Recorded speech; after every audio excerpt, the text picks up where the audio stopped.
Mon Dieu est venu jusqu'à moi. Du haut des cieux, il est descendu aussi bas. Aussi bas. Du haut des cieux, il est descendu jusqu'à moi. Jusqu'à moi. Quel est cet amour? Jusqu'à moi.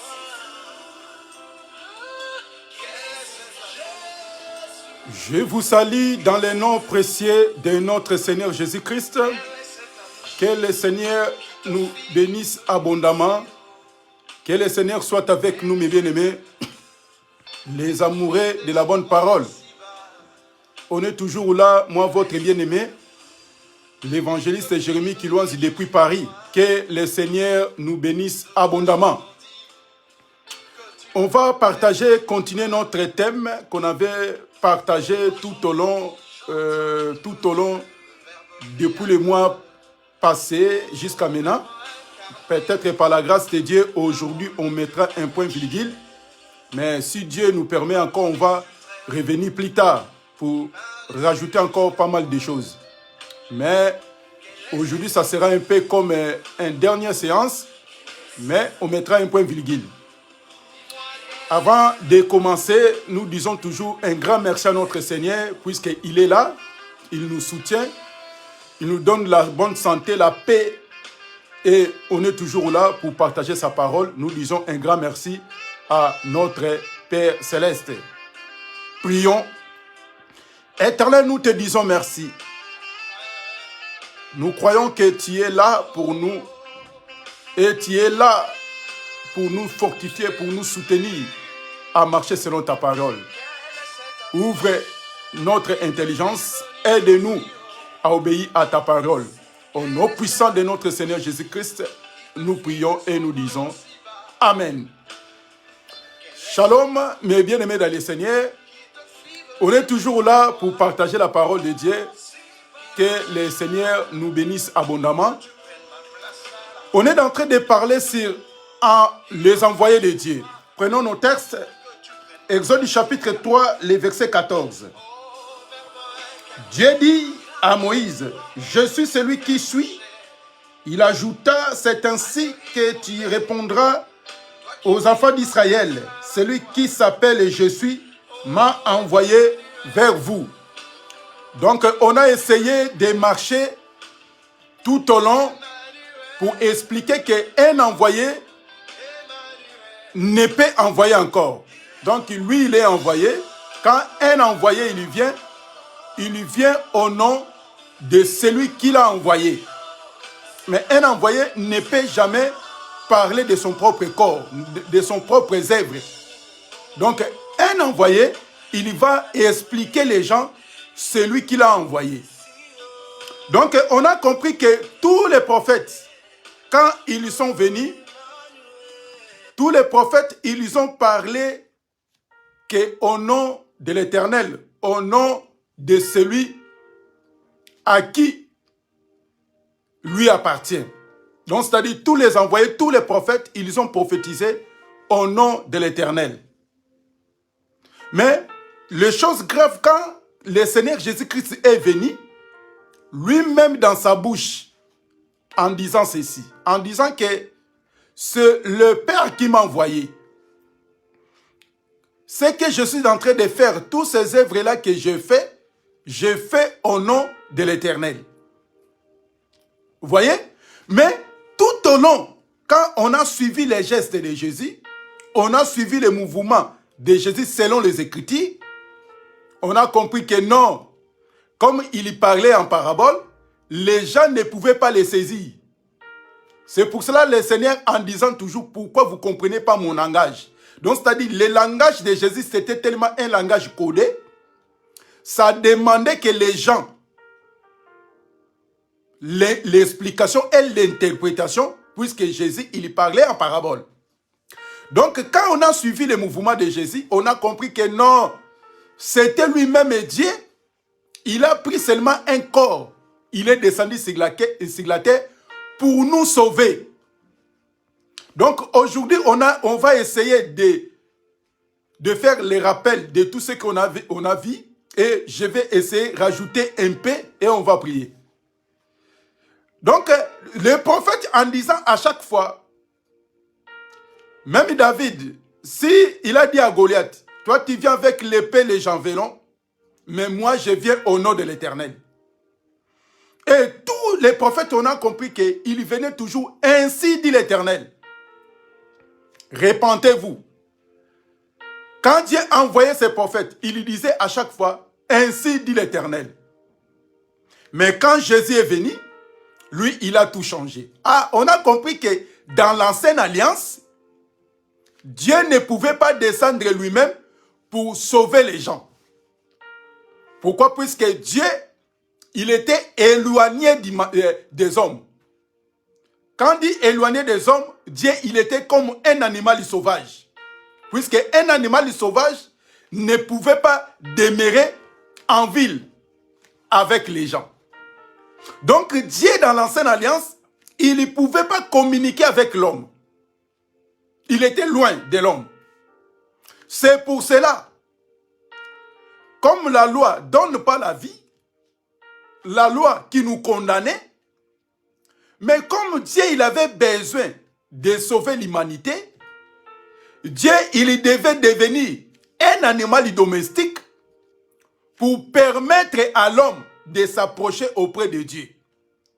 Puisqu'on ne peut pas s'asseoir ensemble avec un lion. Puisqu'un lion, c'est un animal sauvage. Vous voyez, on ne peut pas demeurer avec un tigre. On ne peut pas rester ensemble avec l'hippopotame. Vous voyez, tous ces animaux-là, c'était des animaux sauvages. C'est pour cela que Dieu, il était un Dieu sauvage. Pourquoi il ne pardonnait pas? Il tuait les gens, sans pardon, sans miséricorde. Vous voyez? Maintenant, pour sauver les gens, pour sauver l'humanité, puisque là, Dieu, il était seulement pour un seul peuple qui s'appelait le peuple hébreu. Mais pour sauver nous les païens, pour sauver l'humanité, Dieu, il devait transformer, au lieu de rester un animal sauvage, il devait devenir un animal domestique. Puisque un animal domestique, on a la facilité de s'approcher d'un animal domestique, de rester à côté de lui. Vous voyez? Donc, c'est-à-dire, quand Jésus est venu, il devait parler en parabole. Puisque Jésus ne peut jamais contredire les prophètes. Donc, Jésus, il va suivre ce qui était écrit selon la prophétie. Donc, quand Jésus est venu, Jésus en disant que c'est le Père qui m'a envoyé, en réalité, c'était lui-même. C'est pour cela, jusqu'à présent, et les gens ne comprennent pas que le Seigneur Jésus-Christ, c'était lui le véritable Dieu. Puisque il lit la parole de Dieu en parabole. Donc, comme le voile est jeté dans leur cœur, ils ne pouvaient pas voir que le Seigneur Jésus-Christ, c'est Dieu, le Dieu véritable. Maintenant, quand Jésus est venu, il a fait ce qu'il pouvait faire. Les choses graves. Au moment que le Seigneur Jésus-Christ a envoyé ses disciples pour aller guérir les malades, soit disant que Jésus il était envoyé par Dieu. Mais Jésus, il pouvait dire à ses disciples, quand vous partez pour guérir les malades, pour faire des miracles, il faut faire ça au nom de celui qui m'a envoyé, au nom de Dieu. Mais Jésus, il va dire à ses disciples, après la mort et sa résurrection, il va dire ceci. Écoutez maintenant. Jésus, il va dire ceci. Prenons Marc chapitre 16. Marc chapitre 16, le verset 17. Marc 16, le verset 17. Écoutez ce que Jésus a dit. Donc Jésus, c'était un envoyé par Dieu. Mais quand Jésus, il fait ses miracles, il guérissait les malades, nulle part on a vu que Jésus, il a dit que au nom de Dieu, lève-toi. Au nom de Dieu, marche. Mais Jésus, il faisait ça lui-même. Comme si toute l'autorité du ciel et sur la terre lui a été accordé. Donc c'était Dieu. Comme Dieu est un Dieu jaloux, il ne pouvait pas partager sa gloire à quelqu'un d'autre. Écoutez maintenant, Jésus, quand il est mort et ressuscité, il a dit ceci. Quand il a envoyé ses disciples, il a dit ceci. Marc chapitre 16, le verset 17. Il a dit ceci. Voici les miracles qui accompagneront ceux qui auront cru à mon nom. Ils y chasseront les démons et ils parleront de nouvelles langues. Voyez maintenant? Donc Jésus, censé être envoyé par le Père, mais après la mort et sa résurrection, Jésus a changé tout. Il a dit maintenant, vous ne pouvez pas aller évangéliser au nom de Dieu, comme d'autres personnes y font. Ils sont devenus les témoins de Jéhovah. Mais si réellement, il part pour aller évangéliser au nom de Dieu, il fait une grosse erreur. Puisque à ce temps ici, on n'a pas besoin d'aller évangéliser au nom de Dieu. Puisque Jésus, il est clair. Il dit ceci. Voici maintenant les miracles qui accompagneront ceux qui auront cru à mon nom. Mais où est la place de Dieu? Où est la place de celui qui l'a envoyé? Voyez maintenant? Maintenant, Jésus, il s'est révélé à ses disciples.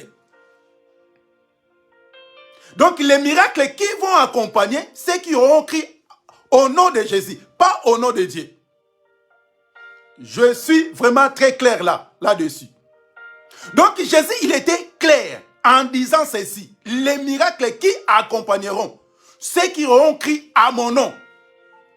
Maintenant, on pose toujours des questions pour savoir. Maintenant, quand les gens parlent, ils disent qu'ils ont les témoins de Jéhovah. Maintenant, quand il part au nom de qui? Puisque au nom de Jéhovah, c'est déjà fini. C'est déjà périmé. Puisque là, c'était quand Jésus n'a pas pris un corps pour descendre sur la terre. Voyez? Là, les gens, ils venaient au nom de l'Éternel. Au nom de Yahweh. Au nom de Jéhovah. Les gens, ils venaient comme ça. Mais quand lui-même, qui envoie le prophète, est venu sur la terre, il va dire maintenant, allez faire des disciples à mon nom. Donc, tous ces disciples-là, donc partout dans le monde, les gens, ils vont devenir les disciples de Jésus, non de Jéhovah. Puisque Jésus est clair. Donc, quand nous partons pour prêcher, nous communiquons les gens que si tu crois au nom de Jésus, tu seras sauvé.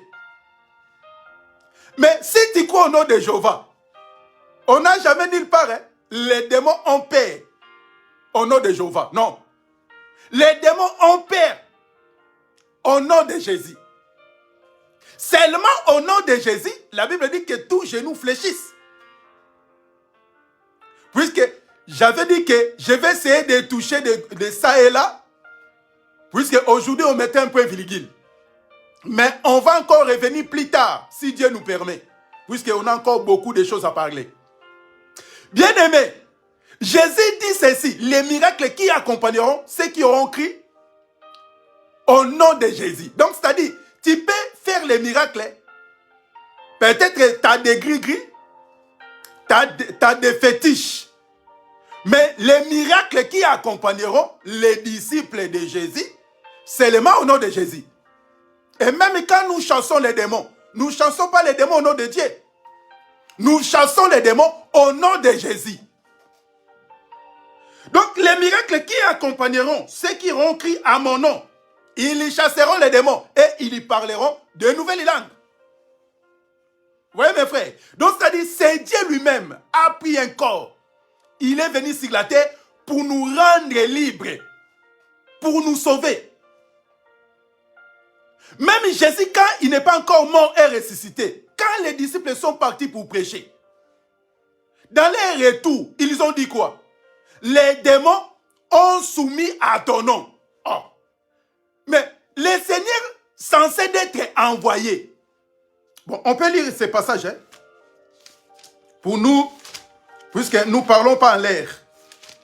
Nous parlons avec des versets comme des témoins. Luc chapitre 10, le verset 17. Écoutez, hein. Les 70 révèrent avec joie en disant, Seigneur, les démons même nous sont soumis à ton nom. Vous voyez? Donc, quand Jésus a envoyé ses disciples, les 72 disciples, il a envoyé pour aller prêcher, guérir les malades. Mais si Jésus il était envoyé, il pouvait lui dire, quand vous partez, vous guérissez les malades au nom de Dieu, puisque c'est mon Père qui m'a envoyé. Mais on a compris que quand les disciples sont revenus pour donner des rapports à notre Seigneur en disant ceci, même les démons,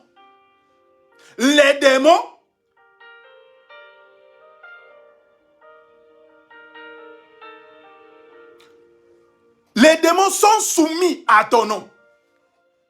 Mais s'il était envoyé, hein mes frères, essayons de poser des questions. Si Jésus il était envoyé par Dieu, mais il pouvait dire à ses disciples, quand vous partez prêcher, vous guérissez, vous prêchez au nom de Dieu, au nom de mon Père, puisque c'est lui qui m'a envoyé. Je viens accomplir les œuvres de mon Père. Hein? Jésus, à chaque fois, il dit aux Juifs, moi j'ai fait au nom de celui qui m'a envoyé, au nom de Dieu. Si vous ne voulez pas me croire, puisque les œuvres que j'ai fait au nom de celui qui m'a envoyé. Maintenant, quand les gens étaient devenus aveugles, ils ne pouvaient pas voir, puisqu'il y a des prédicateurs aveugles. Il prêche, mais il est aveugle. Il dit aux gens que les démons, ils ont peur au nom de Jésus. Mais lui-même, il va venir se contredire lui-même. Puisqu'il est un aveugle. Quand il marche, il ne voit absolument rien du tout. Puisque quand la lumière vient, la lumière a pour but de chasser les ténèbres. Vous voyez? Maintenant, quand la lumière vient, la lumière c'est la connaissance. Quand la connaissance vient, a pour but de chasser l'ignorance. Mais quand la connaissance vient, tu restes toujours dans l'ignorance. Et tu prêches la parole de Dieu. Ça fait mal. Oui, mes bien-aimés. Donc Jésus, c'était lui Dieu. Il nous a envoyés pour aller prêcher la parole. De guérir les malades. D'annoncer aux gens que le royaume des cieux est proche. Et ceux qui auront crié au nom de Jésus, il sera baptisé et il sera sauvé. Hein, mes bien-aimés? Donc, c'est très important de comprendre que la divinité de Dieu, il n'y a qu'un seul Dieu, c'était lui Jésus. En dehors de Jésus, il n'y a aucun autre nom. Selon Actes chapitre 4, verset 12. Dans les cieux sur la terre, il n'y a aucun autre nom. Mais s'il y a d'autres noms, donc Jésus, il a s'accaparé au pouvoir de son Père. Et tant que son Père est vivant, Jésus ne pouvait pas être un roi. Vous voyez? C'est pour ça que quand les gens lisent mal les Écritures, ils ont des difficultés à l'interpréter. Essayons de poser des questions. Dans les cieux, il n'y a qu'un seul trône. Mais si Jésus, il dit que lui aussi, il n'est pas le roi, mais le roi des rois. Mais si Jésus, il est le roi des rois, maintenant son Père, il est qui? Il est devenu qui? Vous voyez?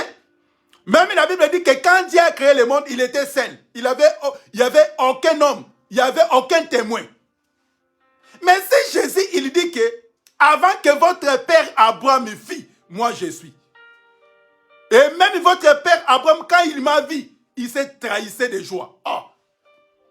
Hein, mes bien-aimés? Oh, nous comprenons que les jours que Abraham a vu Dieu, il a vu Dieu, mais ce n'était pas Jésus. C'est pour cela, et même ils ont dit que tu n'as même pas 50 ans. Comment tu dis que tu as vu Abraham? Que notre père Abraham, quand il t'a vu, il s'est trahi de joie. Vous Vous voyez? Ok, le père Abraham a vu Dieu. Puisque c'est Dieu qui a promis au père Abraham, tu auras un fils. Vous voyez maintenant? Maintenant, quand les gens mal intentionnés, ils n'arrivent pas à comprendre les Écritures, et ils croient qu'en allant faire la théologie, ils vont avoir la connaissance. Ah, la théologie n'est pas mal, hein? Mais quand vous partez, il faut faire attention. Puisque la connaissance appartient à notre Dieu, appartient au Saint-Esprit. C'est le Saint-Esprit qui vient pour nous révéler la pensée de Dieu. Vous voyez? Si tu n'es pas la femme de Jésus, tu ne seras pas révélé. Puisque les secrets de Marie est révélé à sa femme. Pour que tu sois révélé, comprendre que c'est Jésus et Dieu, il faut devenir sa femme. Comme tu n'es pas sa femme, tu ne peux pas être révélé. C'est pour cela que tu es en train de tâtonner. Ça est là. Vous voyez? Donc c'est Jésus qui est le véritable. Maintenant, quand Jésus fut enlevé, mais Jésus il a laissé ses disciples. Il a laissé les apôtres. C'est eux qui ont continué à prêcher la parole. Mais si nous suivons leur marche, comment ils guérissaient les malades? Comment ils y prêchaient? Ils y prêchaient pas au nom de Dieu. Ils y guérissaient les malades au nom du Seigneur Jésus. Prenons quelques passages et après on va prier. Actes chapitre 3. Actes chapitre 3.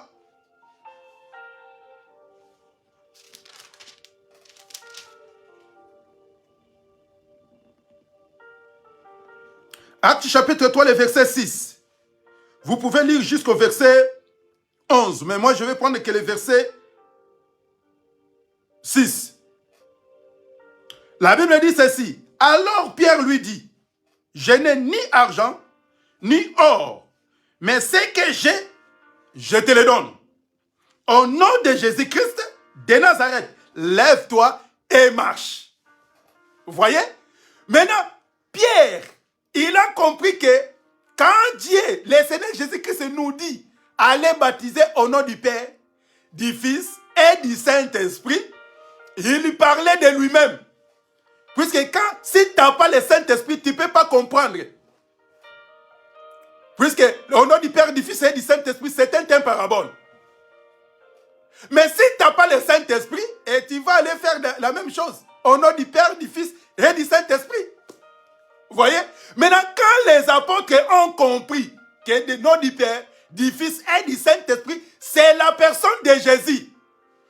C'est pour cela que quand cette boîtier, il était en dehors. Les gens dans les temples qui louent Dieu, lui, il était dehors. Il ne pouvait pas entrer pour aller glorifier Dieu. Vous voyez? Il y a beaucoup de gens, ils ne pouvaient pas entrer dans l'église pour glorifier Dieu, puisqu'il est encore boité. C'est pour cela, Pierre, en disant ceci, je n'ai ni or, ni argent pour te donner, pour te soutenir, d'aller chercher des choses à manger, et après tu vas encore revenir pour quémander. Mais ce que j'ai, je te le donne. Au nom de Jésus-Christ, lève-toi et marche. Bien-aimé, vous voyez? Donc c'est Jésus qu'au nom de Jésus-Christ, et les démons tremblent. Au nom de Jésus-Christ, que les morts ressuscitent. Au nom de Jésus-Christ, les lépreux sont purifiés. Donc, en dehors de Jésus, il n'y a aucun autre nom. Je ne sais pas si Jésus nous a laissé encore un autre nom. Il m'a dit qu'en dehors de mon nom, vous pouvez faire encore des miracles. Non. Notre Seigneur Jésus-Christ nous a laissé son propre nom. Son propre nom, il nous a dit qu'à mon nom, vous guérissez les malades. À mon nom, vous chasserez les démons. Vous voyez? Les apôtres, ils ont compris. Prenons encore un deuxième passage. Actes chapitre 9, le verset 32. Vous pouvez lire jusqu'au verset 35. Acte 9, 32 à 35. La Bible dit ceci. Comme Pierre visita tous les saints, il y descendit aussi vers ceux qui demeurent à Lydée.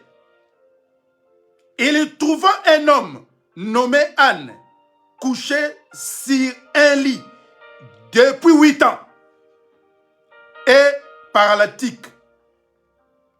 Pierre lui dit, Anne, Jésus-Christ t'est guéri, lève-toi et arrange ton lit. Aussitôt, il s'éleva. Le 35e verset, tous les habitants de Lydée et d'Issaron le virent et il se convertit au Seigneur. Vous voyez? Donc tous les disciples, tous les apôtres, ils ont compris qu'en dehors de Jésus, il n'y a aucun autre nom. Il a vu un homme pendant 8 ans. Il ne marche pas. Il est là assis, dormi.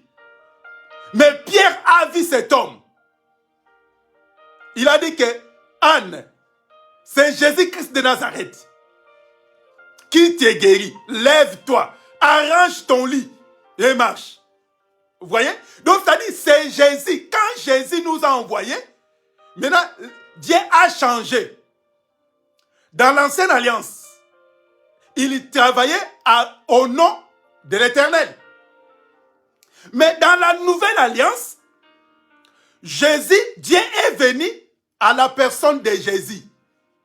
Donc, c'est-à-dire, quand nous prêchons, quand nous guérissons les malades, on va le faire ça au nom de Jésus. Donc, si quelqu'un, il y part pour prêcher la parole de Dieu au nom de quelqu'un d'autre, le royaume des cieux, le ciel est fermé contre lui. Donc, on a des dispensations. Première dispensation, Dieu, il venait à ses prophètes au nom de l'Éternel. Mais la deuxième dispensation, Dieu est venu, il a pris un corps, lui-même il est descendu pour nous donner la vie. C'est pour cela, au nom de Jésus-Christ, tous genoux fléchissent. Dans les cieux, sur la terre, sous la terre. Et toute langue confesse que Jésus est Seigneur. Et Dieu, mes frères. Combien Dieu est bon. Combien Dieu est merveilleux. On est venu juste t'encourager. On est venu juste de te fortifier. Même si tu es malade. Même si tu es dépassé avec des problèmes. Tu regardes où tu peux s'en sortir. Il n'y a personne. Tu dis qui peut venir pour m'aider? Il n'y a personne. Tout est devenu noir. Et moi je te dis, le Seigneur nous a laissé, il nous a donné le pouvoir. Il nous a donné l'autorité. Cette autorité-là, c'est à nous, les enfants de Jésus.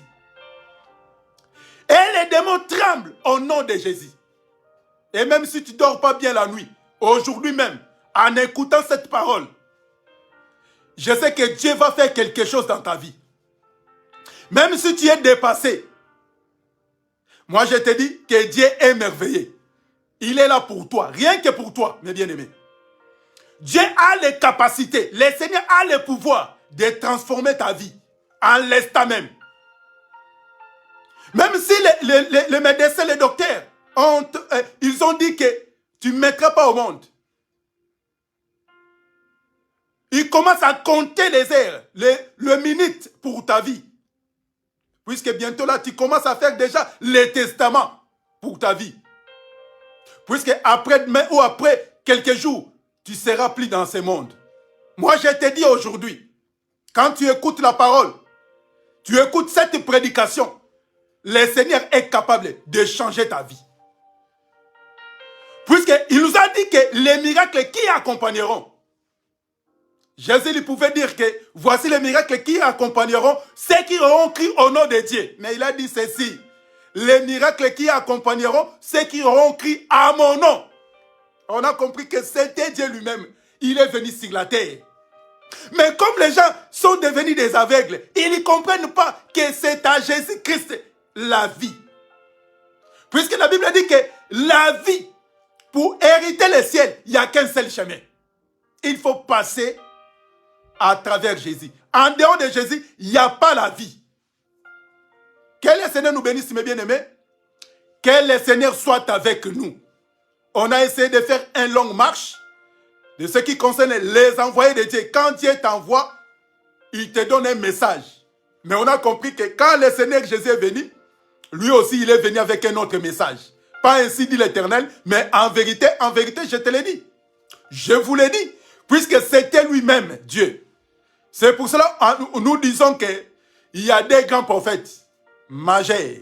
Il y a le prophète Moïse qui parlait, ainsi dit l'Éternel. Et il y a les véritables prophètes de tous les temps, que le Seigneur Jésus-Christ est venu avec un autre langage. En vérité, ainsi dit l'Éternel, et en vérité, je vous le dis. Mais si un autre prophète est venu, est sorti, je ne sais pas s'il est venu avec quelle sorte de message. Mais que le bon Dieu soit avec nous, mes frères. Que le bon Dieu nous bénisse. Que notre Seigneur soit favorable parmi nous, mes frères. Il ne faut pas avoir peur, puisque Dieu a donné ce pouvoir à tous ses enfants. Quand tu crois au Seigneur, quand tu convertis à notre Jésus, Dieu t'a donné cette puissance, Dieu t'a donné cette onction. C'est pour cela que Dieu le savait. Il ne pouvait pas donner cette onction à quelqu'un d'autre. Sinon, on aura des soucis sur la terre. Puisque les gens sont devenus les orgueillés.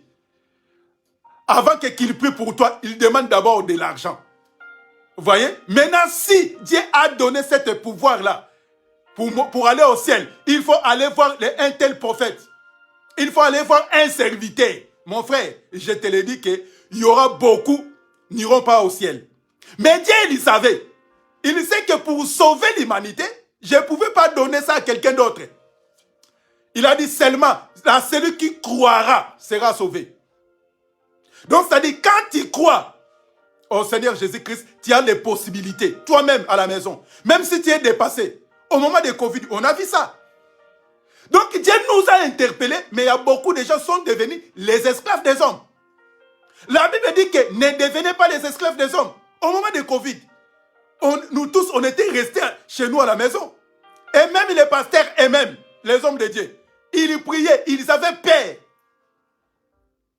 Vous voyez? Que les hommes là qui déplaçaient, si tu veux que je fasse les prières, je vais me déplacer, venir. Au moment de Covid, on faisait quoi?